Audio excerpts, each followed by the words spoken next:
Hello and welcome to the 16th video of the Project Sovereign series. Today is a very exciting day as I fix some windows. Sometimes little patches like this are necessary, so let's get started. While making the second row of windows on the saucer, I noticed that there's a problem in that they look shorter than the first row. And you'll see from the left view it looks fine, more or less.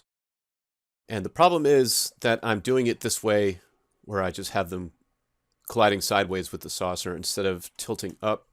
I'll kind of show you what that looks like now. Tilting up like this to give it a more true aspect ratio. And I showed a little bit of that in the previous video and how much of a pain it is because you have to rotate them around the saucer like so. Here, I'll just switch it back to view. Rotate it around the saucer as you go around the saucer. And you see it kind of goes up, so then you have to rotate it down. And you have to get it just right. It's not really easy, but after doing some kind of soul searching, I realized that this isn't going to cut it. I want these to be more accurate to the way that these look. So I'm going to show you how you can actually fix this without too much work.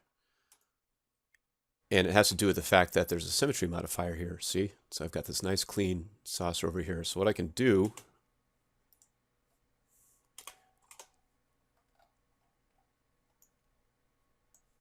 is select these, make sure ignore back facing is on.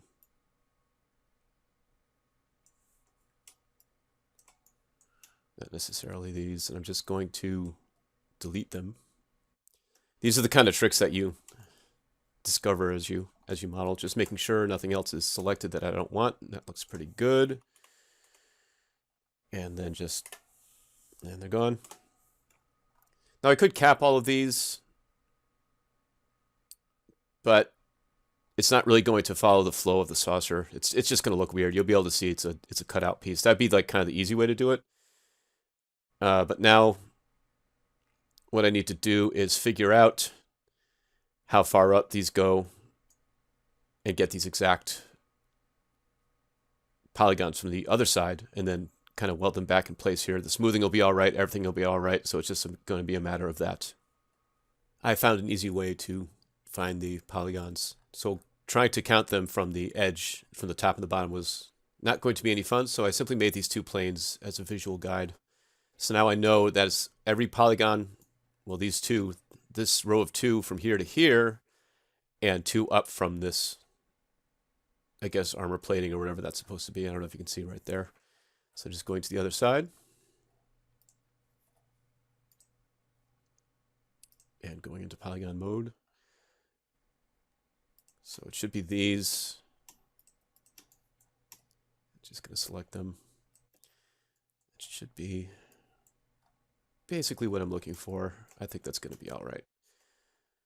So I'm just going to copy this. And I want it to be a separate object because I have to mirror image it. It's not going to do to rotate it 100 degrees or 180 degrees because it might be slightly different top to bottom. Probably is. So just mirror on the x-axis, no clone. It's fine. Now let's see. I should just be able to use the old snap tool. Whoops. Gonna lock the selection. That. Do I have edge constraints? I do. Edge constraints are on. I want them off. Oh, that's interesting. Looks like there's an imprint.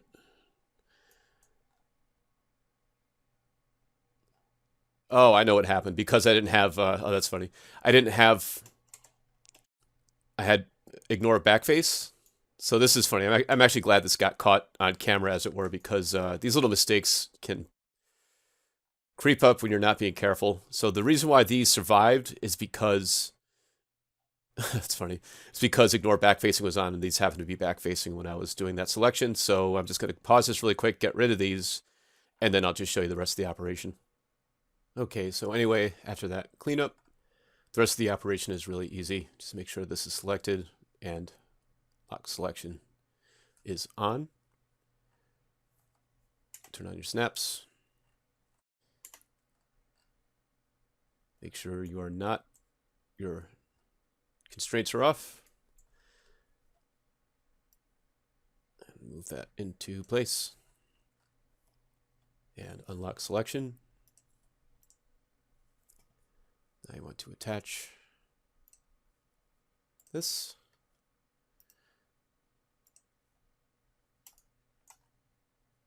So I can delete these planes now. They serve no purpose. Just getting in the way. All right. Now all I need to do is weld the vertices. It's not really necessary, but it just makes it cleaner, I think. So again, ignore backfacing is on. Just going to select a whole swath of them. Doesn't really matter. As long as I get all the ones that I've reattached. All right, that should do. And again, not really too concerned with stray vertices being selected, as this won't be destructed to them. So weld. And indeed, see that before 971, after 949, this means that they are indeed being welded. So check that. And there we go. That is a perfectly repaired edge of the saucer. I can proceed to carve out the properly sized windows, which unfortunately is going to take a lot more time. Doubly unfortunate because I'll have to do that for this. You see, I have the old method down here. That's not going to work. They're just going to be too short. And I want to keep these as uniform as I can, size-wise. So, yep, just going to have to hit the old grindstone and just do the operation. So I'll show you how to align these windows in the next section of the video. I created my window blanks and put them in place so you can see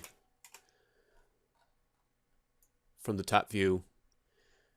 It's going to be properly sized now. They'll be the same size as these windows, which is what I was going for. And they should be in the right spot, but they may or may not be aligned properly on the edge. And I'll show you what I'm talking about. So I created a plane, which I'll unhide, that intersects with the saucer. And all I have to do is look at it from the side, and I can see, and to my surprise, pleasant surprise, they seem to be more or less aligned. The key would be to get these bottom parts here where the pink intersects the gray, you know, the window intersects the saucer, to be perfectly lined up with this. That way I know that in orthographic view, see, just like this, these are going to be perfectly lined up to coincide with the deck, right? It's going to be the same linearity as the deck going through the ship. So, pretty good here. See, it's intersecting more or less with this. So it's really just not going to be that difficult. It's basically just sort of finagling these. So I'm going to go into local and move and just, oops, sometimes these axes get screwed up. Just sort of, yeah, I mean, that's, you know, I don't want to get too carried away with this. But just like that, I'm going to find one.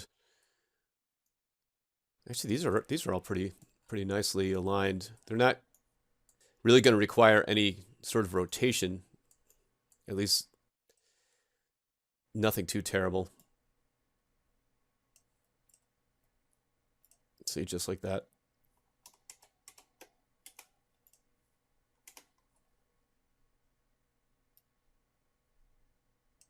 I was hoping these would be a bit more gnarly so I could show you how sometimes you need to spin them, but it looks like they're just going to line pretty much on their own if I go back and forth. So it's basically going to be it. So I know that when I cut these out, not only are they going to be properly lined up along the saucer edge, they're going to be the right size, and they're going to be in line with the ship decks, so they won't be like weirdly warped. So all that's left to do is to do the old Boolean trick, which I've shown you a million times, so I'm not going to waste your time with it again.